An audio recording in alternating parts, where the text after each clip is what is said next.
هذا البرنامج برعاية مشفى فرمان.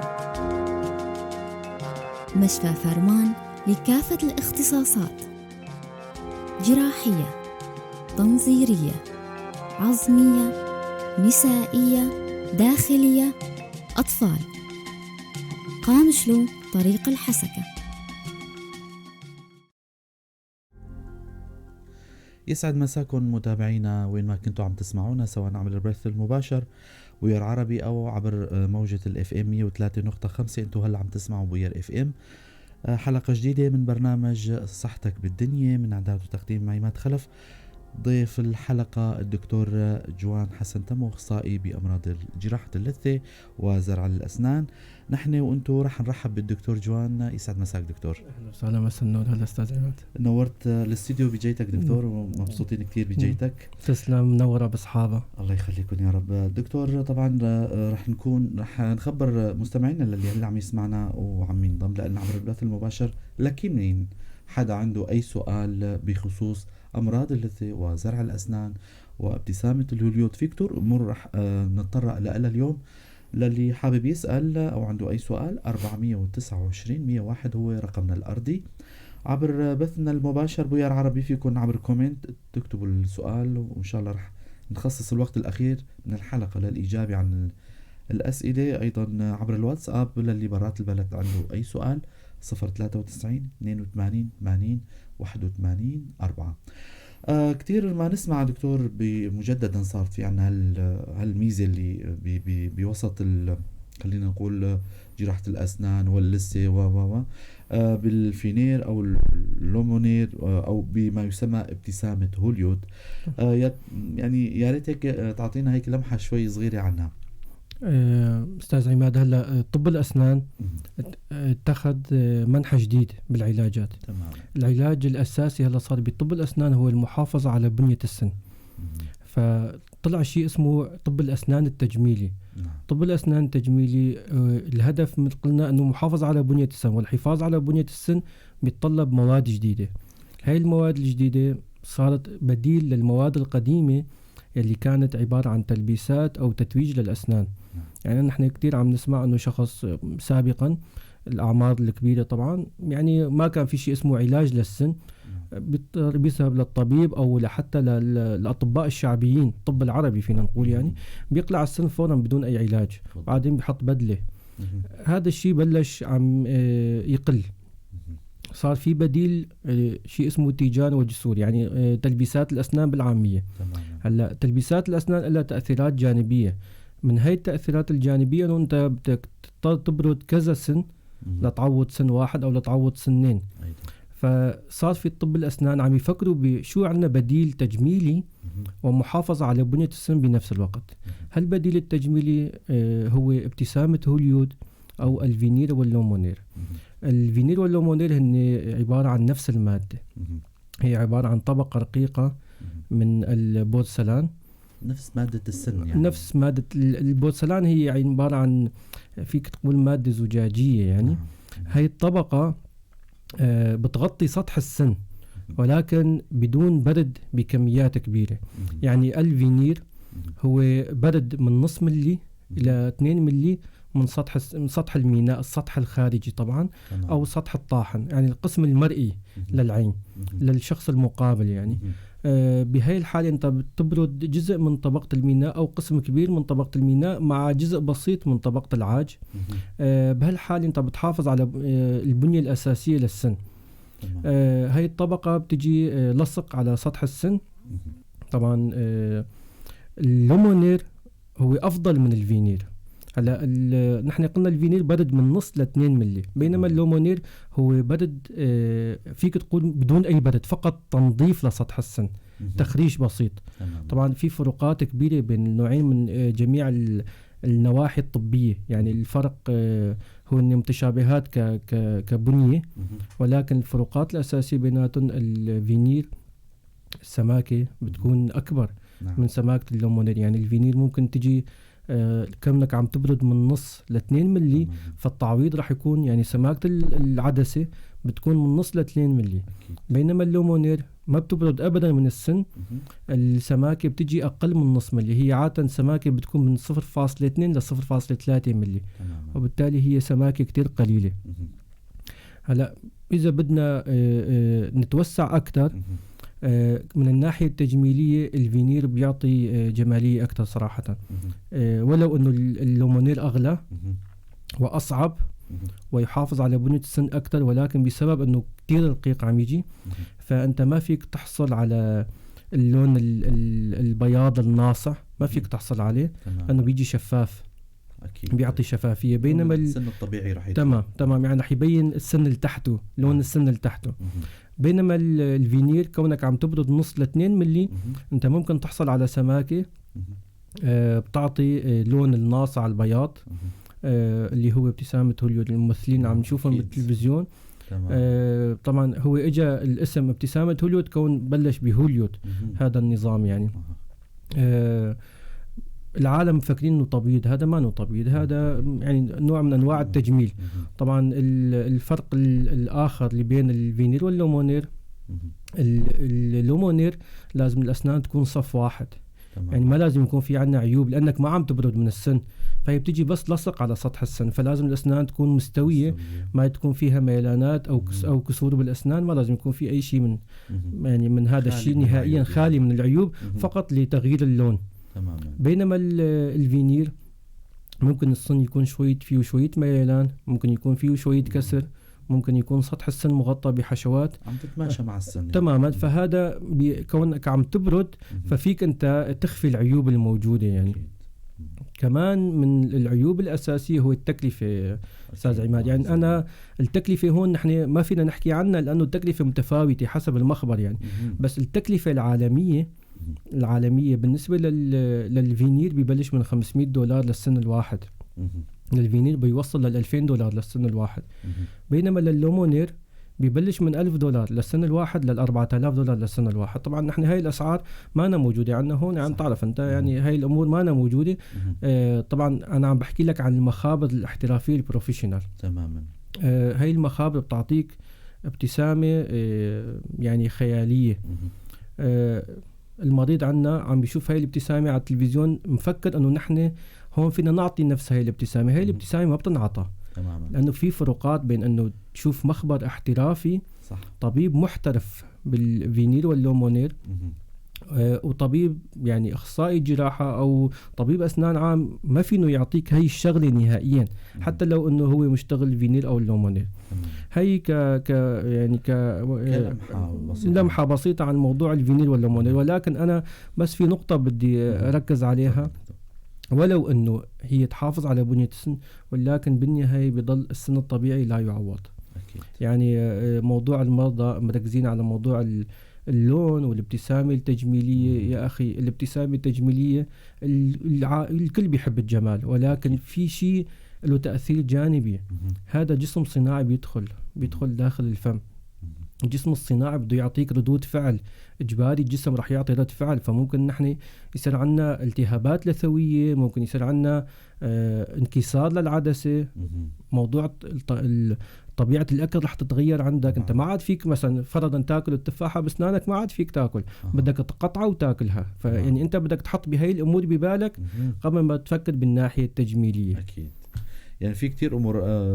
هو ظهر الموضوع هو كتير واسع وكتير مهم، لكن سلطنا الضوء على بعض النقاط المهمة على هالموضوع هذا، والموضوع اللي شاغل العالم بصراحة موضوع ابتسامة الهوليود، والكل حابب يحصل على الابتسامة من حقهم طبعا. دكتور، في أمور تانية كمان يعني حقيقة مهمة كتير بالنسبة لموضوع الأسنان وأطباء الأسنان، بخصوص نحن هلا حاليا بجائحة الكورونا وهالة الخوف حول هالمرض هذا. يعني يا ترى سؤال يعني بينطرح انه كمان اطباء الاسنان بيكون في وسط يعني غير نظيف او غير معقم. نتطرق لموضوع انه اطباء الاسنان بيتبعوا بعض الطرق بالتنظيف او العيادات. يعني موضوع التعقيم والتطهير حابب هيك تشرح لنا شوي، يا ترى شو هو الفرق بين انه هذا تطهير وهذا تعقيم؟ تمام. أستاذ عماد، السؤال كتير مهم، بتشكرك عليه. شكرا. التطهير لا يقتل كل الجراثيم الموجودة على السطح اللي بتعقم فيه. تماما. لا يقتل كل أنواع الجراثيم، يقللها إلى مستوى منخفض، ولكن لا يقتل كل أنواع الجراثيم الموجودة. طبعا هو بيستخدم باستخدام مواد كيميائية حصرا. هذا التطهير. التعقيم هو قتل كل الميكروبات بالضبط. الموجودة على السطح اللي بدك تعقمه. قتل كامل. بينما التطهير ليس بالضرورة أنه يقتل كل أنواع الجراثيم الموجودة. كيف يعني دكتور؟ هلا حاليا عم يسمعنا مشاهد أو عم يسمعنا مواطن، إنه شو يعني التطهير بمواد كيماوية؟ هلا مواد كيميائية، مواد التعقيم، يعني هلا مثلا التنظيف على سبيل المثال. التنظيف يستخدم باستخدام الماء والصابون. التنظيف بينظف السطح، تمام، ولكن ما بيسوي تعقيم.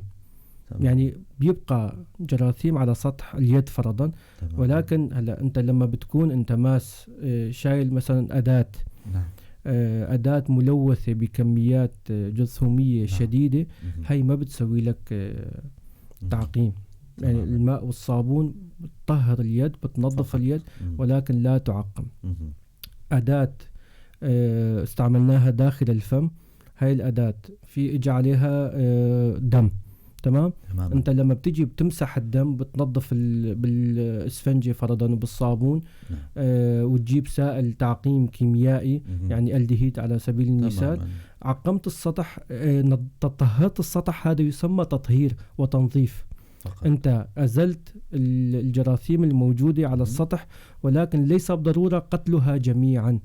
تمام. بينما التعقيم، انت لما بتحط هاي الأداة ضمن المعقمة، اسمها معقمة وليست مطهرة. تماما. لما حطيتها داخل المعقمة بتقتل كل أنواع الميكروبات الموجودة. تمام. يعني هذا هو الفرق الأساسي. هلا نحن بنرجع لموضوع طب الأسنان. طب الأسنان طبعا طرق التعقيم كتير أستاذ عماد. أكيد. يعني في تعقيم كيميائي، تعقيم بالحبوب، بالأشعة، تعقيم بالحرارة هو الشائع أكثر بمجال طب الأسنان. عندنا نحن نوعين أساسيات من المعقمات: المعقمات بالحرارة الجافة والمعقمات بالحرارة الرطبة. هلا يسأل شخص إنه الحرارة الجافة والرطبة شو الفروقات الأساسية بيناتهم؟ الحرارة الجافة المعقمات العادية اللي يستعملها أغلب الأطباء، واللي يفضل، وهي كنصيحة، يعني أنا عم بنصح زملائي أكيد كنصيحة من أخ، يعني إنه التعقيم بالحرارة الجافة صار عم يلتغى عالميا، نحن لساتنا عم تعتمد. طبعا الحمد لله أنا يعني تعقيم، أنا وفي عدد من زملائي من وقت ما فتحنا العيادات اعتمدنا على الحرارة الرطبة، يعني لغينا الحرارة الجافة. هو بقانون نقابة أطباء الأسنان على ما أعتقد الطبيب الأسنان ملزم بالحرارة الرطبة، ولكن حاليا ما في التزام بهذا الموضوع. الحرارة الجافة أستاذ عماد، أنت بتحط الأداة بوسط درجة حرارة 180 درجة مئوية بزمن ساعتين. تماما. ساعتين. خلال هالساعتين لازم تضل درجة الحرارة ثابتة. تم المعقمة ما لازم ينفتح. أي فتح لباب المعقمة بينزل 10 درجات مئوية فورا. تمام. وخلال هالساعتين بتصير عملية التعقيم. تمام. طبعا الاعتماد على الحرارة فقط. تماما. الحرارة الرطبة اللي نحن بنسميها الأوتوكلاف، هي تعقيم عن طريق الحرارة، ولكن بدرجة حرارة منخفضة. يعني 121 درجة مئوية، وفي نظام البي زائد بدرجة حرارة 134 درجة مئوية لمدة زمنية أقل بكتير. يعني بتحتاج 10 إلى 15 دقيقة لإتمام عملية التعقيم. طبعا هي كزمن فعالية. بس لتوصل لهي المرحلة بتحتاج تقريبا شيء نص ساعة. يعني عملية التعقيم كاملة بتاخد من 45 ل 50 دقيقة. التعقيم ما بيتم فقط بالحرارة، التعقيم بيتم عن طريق البخار. البخار ضمن المعقمة هي فينا نجيب تشبيه عامي وعدم المؤاخذة، طنجات الضغط. تمام. نفس المبدأ. بينضغط البخار داخل المعقمة بدرجة حرارة معينة، قلنا 121 أو 134. هي الضغط البخار ودرجة الحرارة بتقتل جميع أنواع الجراثيم الموجودة أبدا وبزمن أقل. طبعا أنت فيك خلال المعقمة الرطبة فيك تعقم حتى السوائل، بالضبط، حتى السوائل، حتى المواد القابلة للانصهار يعني بالحرارة الجافة. يعني البلاستيك ما فيك تعقمه بالحرارة الجافة، بينما بالأوتوكلاف فيك تعقمه. البلور فيك تعقمه بالأوتوكلاف، المحاقن فيك تعقمها بالأوتوكلاف. يعني بالأوتوكلاف فيك تعقم تقريبا كل شيء يستخدم ضمن مجال طب الأسنان. نتائج جيدة مضمونة أستاذ عماد. أنت الأوتوكلاف ما فيك تفتح باب المعقمة خلال عملية التعقيم تمام نهائيا، لأنه بتكون مضغوطة، ما فيك تفتحه، بيكون باب مسكر موسط بشكل كامل محكم جدا، ما فيك تفتحه لحتى انتهاء عملية التعقيم. تمام. هي شغلة. الشغلة الثانية الأدوات الموجودة ضمن الأوتوكلاف بتكون مغلفة بأكياس خاصة. هاي الأكياس في عليها مشعرات يعني مثل الألوان، لون الكيس بيتبدل خلال عملية التعقيم. يعني أنت فرضا حطيت المعقمة الأدوات بالمعقمة وطلعت من العيادة، انقطعت الكهرباء، عملية التعقيم ما صارت. أنا في معقمات بتعطيك رسالة إنه مثلا المعقمة الموجودة عندي بتعطيني رسالة إنه ترى المعقمة ما خالصة، بدك ترجع تعيد عملية التعقيم. ولكن في أكياس إذا كانت هاي الميزة ما موجودة بالمعقمة، الأكياس بتعطيك مشعرات. إذا لون الكيس ما متبدل مؤشر تمام، معناته الأدوات ما معقمة. طبعا الأدوات بتضل معقمة ضمن الكيس لمدة شهر، وهي ميزة إضافية. يعني التعقيم الرطب نصيحة لجميع زملائنا أطباء الأسنان، تحويل للتعقيم الرطب. صحيح عملية التعقيم متعبة ومكلفة، نعم، ولكن والمعقمة غالية، صح. ولكن فينا مثلا 3 أطباء 4 أطباء يتشاركوا بشراء معقمة. حلو. يعني سعر المعقمة حوالي $5000. يعني المعقمة الجيدة فينك تقول الشركات المحترمة شيء $5000، ولكن 3 أطباء 4 أطباء يتشاركوا بهاي المعقمة. عملية التعقيم حمل إضافي على الطبيب الأسنان. أكيد. صراحة أطباء الأسنان شوي مظلومين يعني. نعم. إنه تقريبا أسعار المواد صارت أضعاف والأسعار العمل ما ارتفعت بشكل كبير. في شوية كاهل مادي يعني على كاهل الطبيب شوية حمل مادي زائد، ولكن التعقيم فوق كل شيء. أكيد النتائج هي أهم شيء. نتأمل مثل ما ذكر الدكتور جوان إنه الأطباء اللي بيحسنوا يتبعوا هالطريقة، وربما هي مكلفة، ولكن بتلاحظ إنه دائما مراجع، إنه عم ضل يراجع الدكتور إنه والله صار معي التهاب، سحبت العصب ويضل الالتهاب. إذن في أمور متعلقة مو بأمور ضرورية إنه لازم الطبيب يتبعها، اللي هي مثل عملية التعقيم وهالأمور الحديثة اللي تعلم. دكتور، نفوت بمجال اختصاصكم بشكل أوسع وأمراض اللثة منتشرة كتير بفترتنا الأخيرة.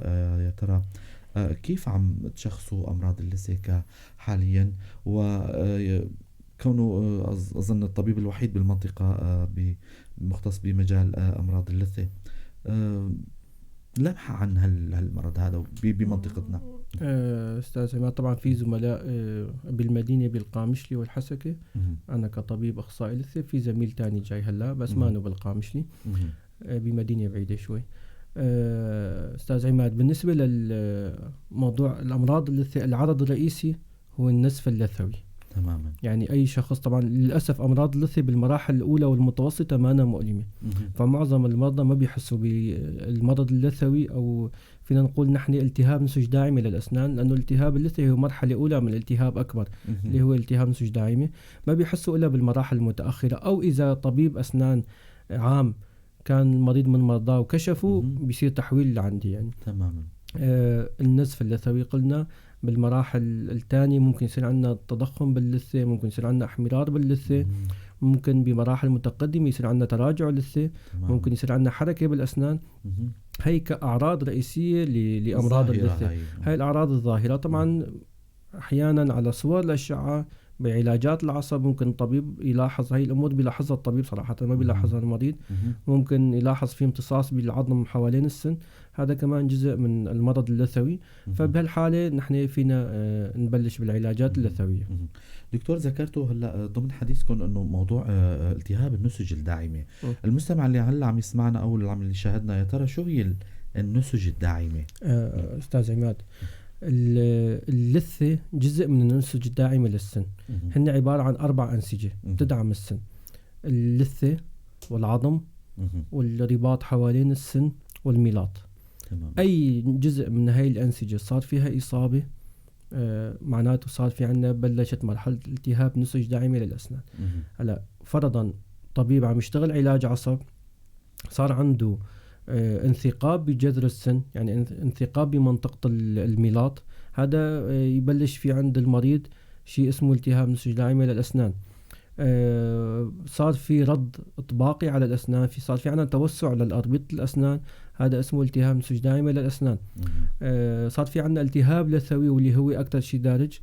التهاب لثوي، هالالتهاب لم يعالج، صار في تعمق للالتهاب، وصل للعظم، بلشنا نحن بمرحلة أكبر اسمه التهاب نسج داعمة للأسنان. فإصابة عظمية للعظم حول السن، صار في إصابة عظمية، صار في عندنا شيء اسمه التهاب نسج داعمة للأسنان. يعني هي النسج ال4 اللي نحن بنسميها الأنسجة الداعمة للسن. تماما. دكتور، أحد المستمعين عم يسأل، طبعا لا رح نخلي أسئلتكم الوقت الأخير من الحلقة، وعندنا مواضيع كتيرة متعلقة بالأمور اللثة. ما بعرف إذا ناخد فاصل صغير مع زملائنا بالكنترول، رح نرد على أجوبتكم أو أسئلتكم عفوا مستابعينا بعد الفاصل هذا. خلوكم معنا. إلا أنتم عم تسمعوا إذاعة بوير FM، برنامج صحتك بالدنيا، برنامج طبي توعوي أسبوعي، وضيف الحلقة هو الدكتور جوان حسن تمو، أخصائي بجراحة اللثة وزرع الأسنان. خلوكم معنا بعد الفاصل.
مرة ثانية أهلا وسهلا فيكم متابعينا مستمعي إذاعة بوير FM على الموجة 103.5 من مدينة قامشلو. عم تسمعونا أيضا، عم تشاهدونا عبر بثنا المباشر بوير عربي بخدمتكم. للي عنده سؤال فينه يطرحه عبر بثنا المباشر بوير عربي. طبعا مواضيع كتيرة بتهم اللثة والأسنان، الدكتور جوان حسن تمو أخصائي بجراحة اللثة وأمراض الأسنان أيضا زرع الأسنان. كثير أمور عم حكينا فيها، حكينا عن الفينير واللومونير، أظن إن شاء الله يكون لفظناها مزبوط، عن أمور التعقيم. بعض الملاحظات يعني اللي هي مهمة، بتلاقي إنه الكثير من المرضى بيشكوا من مراجعات طويلة، وهاي الأمور بقت تزعج المراجع والمواطن. فحكينا عن كثير أمور، سلطنا الضوء على موضوع التهاب اللثة والتهاب النسج الداعمة. دكتور، يا ترى في أدوية أو جراحات أو طرق للعلاج، علاج موضوع التهاب اللثة؟ أستاذ عماد، هلا أنت ذكرت موضوع الأدوية، هاي النقطة كتير مهمة. الدواء في علاج أمراض اللثة هو داعم للعلاج وليس أساسي. يعني ما في شيء اسمه علاج التهاب اللثة بالأدوية، إلا بحالات معينة، لما تكون الموضوع يكون متعلق بالمناعة الذاتية تماما، أو التهابات حادة ناتجة عن أسباب فيروسية. تمام. بينما الالتهابات الروتينية المزمنة الموجودة، يعني شخص لثته عم تنزف، تعطيه صيدلية كاملة ما راح يصير شفاء. صح. يخفف الالتهاب شوي بس مجرد قطع الأدوية بترجع مثل ما كان. السبب موجود. السبب لأنه في سبب موضوعي موجود داخل الفم. السبب هلا السبب ممكن يكون هو السبب الرئيسي هو الويحة الجرثومية، أو بدنا نحكي بشكل أبسط التكلسات الموجودة على الأسنان. الالتهاب لما بيكون بالمراحل الأولى مجرد تنظيف لعملية الأسنان، تنظيف الأسنان اللي احنا بنسميها علميا بالتقليح، أو تجديف بسيط للثة، بيصير شفاء كامل. ترجع اللثة مثل ما كانت. إنه السبب موجود. أزلنا السبب ما في داعي لا للأدوية ولا لا. فقط الاهتمام بيكون بالمعاجين والمضامض كداعم، ولكن تجي تعطي دواء للمريض وفي سبب داخل الفم ما راح يستفيد نهائيا. تماما. الالتهاب اللثوي قلنا المرحلة الأولى.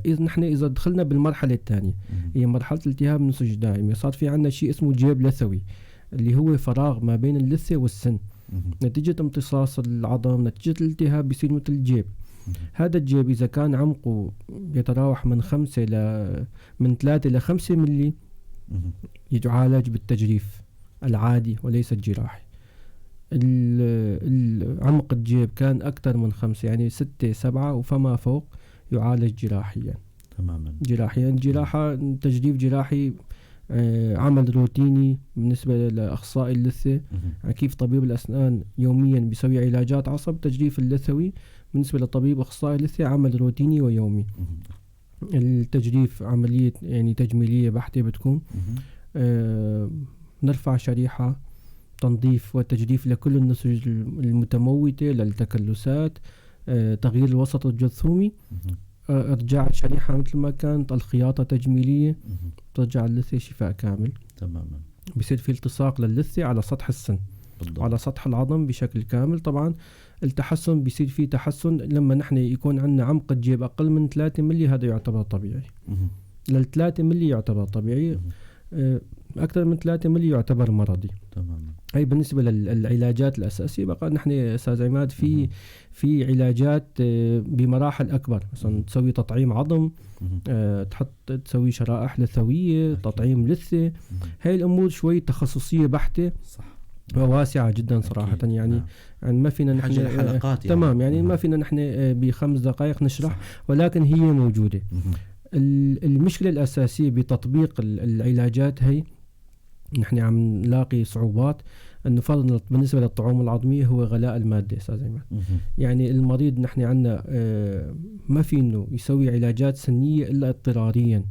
يعني للأسف بسبب غلاء العلاجات نتيجة الظروف الموجودة. يعني هي العلاجات لما تقارنها بالدول المجاورة ما أنا غالية.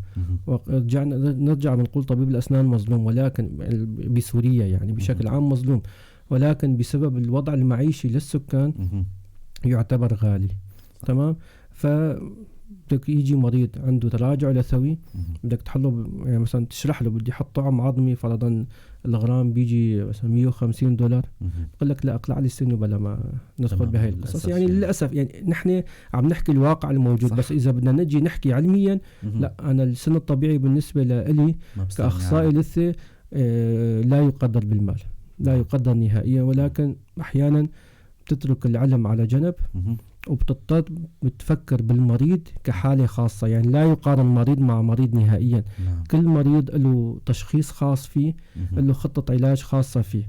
في مريض فيك تحط له زرع أسنان ووضعه بيسمح لزرع الأسنان، في مريض وضعه بيسمح لزرع الأسنان ولكن ما بتضطر تحط له جسور.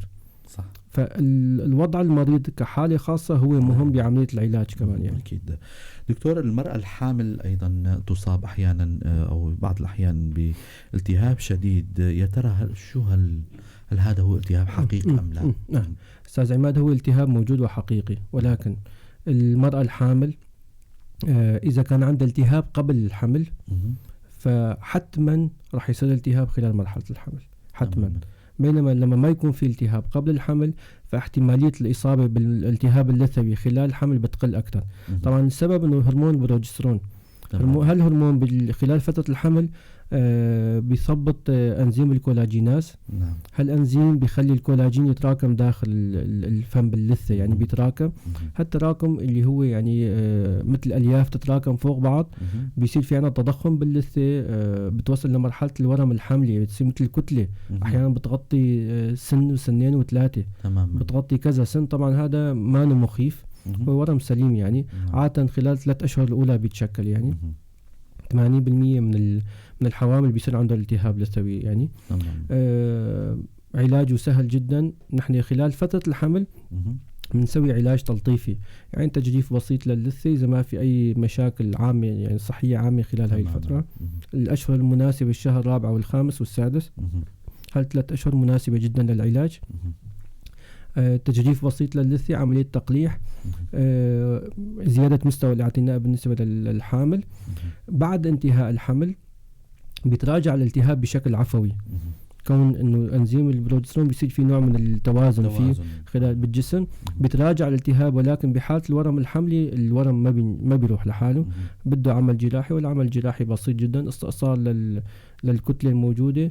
ونرجع بنقول مشان ما يخافوا المرضى، نحن لما بنقول كتلة أو ورم مو معناته أنه هذا خبيث، ورم سليم تماما وبيصير شفاء. ولكن نرجع للنقطة الأهم، الوقاية. يعني ما دام أنه في خطة بالإنجاب، عالج اللثة قبل حصول عملية الحمل، لأن يعني العلاج بيكون سهل بالنسبة يعني شبيه بحالة مريض القلب المفتوح. ما بيسووا له عملية قلب مفتوح إلا لعلاج الأسنان بشكل كامل، مشان يتجنب خلال بعد العملية حصول أي تجثم أو أي التهابات خلال مرحلة الشفاء يعني. تماما. دكتور، ذكرتوا مرضى القلب، يا ترى أنتم كأطباء لثة أو زرع الأسنان كيف تتعاملوا مع مرضى القلب؟ هلا كل مريض له كمان تعامل خاص. الأهم والأهم هو استشارة الطبيب القلبية قبل البدء بالعمل. يعني فرضا مريض قلب مفتوح مسوي العملية خلال فترة أقل من 6 شهور، هذا المريض ما بنشتغل له نهائيا تجنب العمل له إلا بالحالات الإسعافية وبموافقة الطبيب القلبية حصرا. بعد إذا كانت بمرحلة أكثر من 6 شهور ممكن نحن نشتغله، ولكن كمان بموافقة الطبيب القلبية. هو بيسوي مثلا إيقاف للمميع، تخطيط المريض بالأدوية. نحن ممكن نغطي ب 2 ل 3 ملغرام 2 ل 3 جرام ماكسيسيلين قبل البدء العمل بنص ساعة، ويستمر المريض باستعمال نص جرام كل 6 ساعات بعد انتهاء العمل. فهذا يعني كإجراء أساسي بالنسبة لمرضى القلب المفتوح ومرضى الشبكات. يعني تعرف أنت الموضوع استعمال يعني بياخذ مميع، وضعية المريض لازم تكون جلسات قصيرة، يفضل الجلسات الصباحية. وضعية الجلوس خلال العمل صار في أي نوبة أو أي جهد على المريض زائد، صار في تعب، ظهور أعراض التعب، إيقاف العمل فورا يعني. هاي التعليمات الأساسية. نحن يعني موضوع الاستشارة أستاذ عماد، نحن بمجتمعنا في شيء للأسف نحن بنخجل منه، إنه إذا بدك تستشير طبيب معناته أنت ما عم تفهم. لا، هاي العقلية نحن لازم نبلش من حالنا يعني. عند الأطباء هاي العقلية بدنا نلغيها. نعم. نحن مو غلط ترجع تقرأ معلوماتك حتى لو كان ضمن اختصاصك. أكيد. أنا بنسى المعلومات، بدي أضطر أرجع أحيانا. مراجعة. نعم. أحيانا بتجينا حالة بالسنة مرة واحدة. صح. بوقف أنا بفحص المريض، في أمور أنا بنساها، فبضطر أرجع مثلا على الكمبيوتر، على التليفون، على المجلدات الموجودة. مو غلط نرجع. فما بالك باختصاص مانو اختصاصك. تماما. فكيف أنت مانك المخك مانو يعني بيحفظ كل المعلومات، وخاصة بهاي الظروف اللي عنا نحن صرنا عم نفكر بالمازوت والبنزين أكثر ما عم نفكر بالأمور الطبية. فأنت بدك تحط هاي الأمور ببالك. أنت إجاك مريض قلب مفتوح، مريض عنده ضغط، مريض سكري، مريض غدد، أخي مو عيب تستشير الطبيب. تماما. ما لازم نشتغل على التوكل. قلعت لهذا المريض، في مرضى بيجوا أحيانا بطلب منه استشارة قلبية، بيقول لي يا دكتور والله من شهر قلعت سني عن طبيب تاني لا طلب استشارة ولا أي شيء وما صار شيء فيني. يا أخي صدفة هديك المرة ما صار شيء. مين بيضمن أنه هالمرة ما يصير شيء؟ تماما. استشير الطبيب البشري باختصاصه أفضل ما أنه تشتغل بشكل غير علمي. تماما. أكيد. دكتور، ضمن سياق حديثنا أيضا معنا 5 دقائق اللي كانت عندنا مواضيع كثيرة حابين نحكي فيها، ولكن موضوع التهاب اللثة أو الأسنان أو زراعة الأسنان كتير مهم وواسع. ببداية الحلقة ذكرت موضوع زراعة الأسنان، يا ترى لمحة بسيطة عن زراعة الأسنان، يا ترى شو فرق بين الزرع والسن الطبيعي؟ أستاذ عماد، هلا بالمختصر الزرعة عبارة عن برغي جسم أجنبي يدخل جوات العظم. نعم. بيقوم بنفس دور جذر السن تماما. هذا البرغي بعد ما ينحط بالعظم تجي وصلة بتتركب فوق هذا البرغي، وهي الوصلة بتحمل مع الزرعة بتحمل تاج اللي هي عبارة عن تلبيسة السن. يعني بنرجع نحن السن الفراغ بنسكره بشكل مشابه للسن الطبيعي ولكن بشكل صناعي. هي الزرعة بالمختصر. طبعا الفروقات كبيرة بين الزرعة والسن الطبيعي، مشان هيك نرجع بنقول السن الطبيعي حافظوا عليه. أكيد. الزرعة ما فيها حركة عمودية، فيها حركة أفقية ولكن الحركة العمودية ما في. إذا صار في حركة عمودية بزرعة هي زرعة رايحة للفشل، باتجاه الفشل. أكيد. الزرعة الأربطة الموجودة حوالين الزرعة والتوعية الدموية كتير قليلة، فبالتالي هي قابلة للإصابة بالالتهابات أكثر. تمام. الزرعة شروطها صارمة، يعني أنت لازم العظم يكون قوي، العناية الفمية تكون جيدة ليحافظ المريض على الزرعة تبعه. الزرعة مكلفة ماديا. أكيد. العمل الجراحي كتير بسيط وسهل، ما عدا حالات خاصة تحتاج مثلا رفع جيب فكي أو تطعيم، أو حالات العظم يكون فيها كتير ضعيف أو قريب للعصب، هي حالات خاصة. بس بشكل عام عم نحكي عملية الزرع أسهل من عملية قلع السن بالنسبة للطبيب الأخصائي يعني. طبعا الأطباء العامين كمان عم يشتغلوا عمليات الزرع، خاصة بالفترة الأخيرة بيسووا دورات، وهذا الشيء جيد يعني صراحة، ما غلط، ولكن يفضل أنه يبلشوا بالحالات السهلة مو بالحالات الصعبة، مشان ما يصير في فشل عند الطبيب العام يعني نتائج فشل يعني. هلا الفروقات قلنا موضوع أنه العلاج بالنسبة للزرعة صار في التهاب حوالين الزرعة، علاجه أصعب ما أنه يصير في التهاب حوالين السن. تمام. فنرجع لنفس النقطة، السن الطبيعي حافظوا عليه، يعني مو بهالسهولة بترجع تقلع سنك. أكيد. يعني أنت ذكرت كمان أستاذ عماد بأول حلقة أنه في أشخاص بيتابعوا علاجات أسنانهم أحيانا لمدة عام.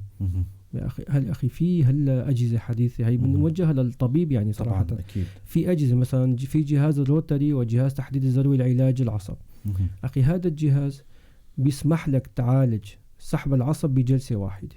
تمام. والجهاز ما غالي، وتكلفة العلاج ما غالية. يعني العفو هلا 15,000 وال 20,000 بالنسبة لعلاج بطريقة حديثة ما أفضل من أن المريض يروح 20 جلسة. تمام. بيحط مبلغ أكبر من هذا المبلغ. صح. يعني أنت عالج بجلسة واحدة وبتكلفة بدفعة واحدة. أكيد. أحسن. طبعا أنا ما بشتغل علاج عصب مشان ما إنه ينسمع إنه كأني عم روج، أنا عم بعطي نصائح علمية. تماما. أنا صاحب للأطباء وللمرضى. أنا ما بشتغل صاحب العصب، فأنا ما بيهمني كيف كان العلاج. بس يا أخي أنت لما بتعالج بجلسة واحدة تمنع إنه داخل السن يصاب بالتجثم. أكيد. فأنت يعني للسعة الوسط داخل السن عقيم وأنت عم تحشي السن، فهذا بيقلل من احتمالات الإصابة، بيقلل من احتمالات الخراجات. فأنت حافظ على السن، يعني بهي الطرق أنت بتحافظ على السن، حتى ما بتحتاج للزرع، يعني ما بتحتاج أكيد للإجراءات الجراحية الصعبة أو المكلفة. يعني نحن عم نحكي كتير عن موضوع التكلفة، لأن طب الأسنان عبارة عن استخدام مواد بالدرجة الأولى، والمواد هي مع ما إنتاج محلي، هي إنتاج خارجي، فبالتالي أكيد بتجي بأسعار بالدولار عم تجي أكيد. عم تجي غالية، فوق الغلاء عم تجي تكاليف الشحن الإضافية والحصاد موجود عندنا على البلد. فيعني المريض بيصير في دوامة إلى أول ما لآخر. أكيد. دكتور، كانت في كتير أمور حابين كنا نحكي فيها، وأكيد في كتير أسئلة كنا حابين إن شاء الله على أمل حلقات جاية. بنشكر كتير الدكتور باسمكم وباسم الإذاعة، بنشكر الدكتور جوان حسن تم، أخصائي بجراحة اللثة وأمراض اللثة وزرع الأسنان، بحضورك لهالحلقة هاي وأغنية الحلقة، وإن شاء الله نكون استفادوا المتابعين والمشاهدين. راح نختم حلقتنا بمجموعة شوية نصائح من عند الدكتور جوان للمرضى حتى للأطباء كمان للي تفضل دكتور. شكرا لك أستاذ عماد. هلا أنا برجع بحكي أنه أنا عم بحكي كصديق وكزميل. نعم. أولا موضوع العقامة زملاء، يعني العقامة بالعيادة شيء لا يهمل. بتمنى اللي ما عنده إمكانيات مادية أنه كذا طبيب تشارك تحويل للمعقمات الرطبة. الأوتوكلاف، أكيد إلغاء المعقمات الجافة، لأنه هي طريقة تعقيم قديمة تتلف الأدوات، يعني بتكلف الطبيب مع الوقت بتكلفه أكثر من الحرارة الرطبة.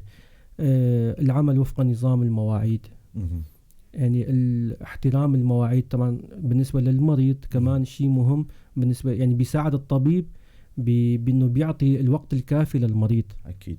الالتزام بنوعية العلاج، الالتزام بالجلسات، يعني بيجيك مريض بتبلش فيه بجلسة ما بيرجع لك لشهر. المتابعة والاهتمام أهم من العلاج نفسه. أكيد. هاي بالنسبة كأمور أساسية، وبنرجع بنقول الوقاية أفضل من العلاج. أكيد. الوقاية، ما في شيء اسمه أدوية في مجال طب الأسنان، في مجال التهاب اللثة والعلاجات الأساسية. العلاج الأساسي ضمن العيادة، الأدوية أمور إضافية وداعمة فقط. فأبتمنى أنه الكل يتفهم هاي النقاط، والمتابعة والالتزام بالتعليمات. وبالنهاية بتشكر إذاعة وير. شكرا لك كثير لكم دكتور جوان تمو. شكرا لكم أيضا متابعينا اللي تابعونا. لاقونا الثلاثة الجاي باختصاص جديد. ضلوا بخير.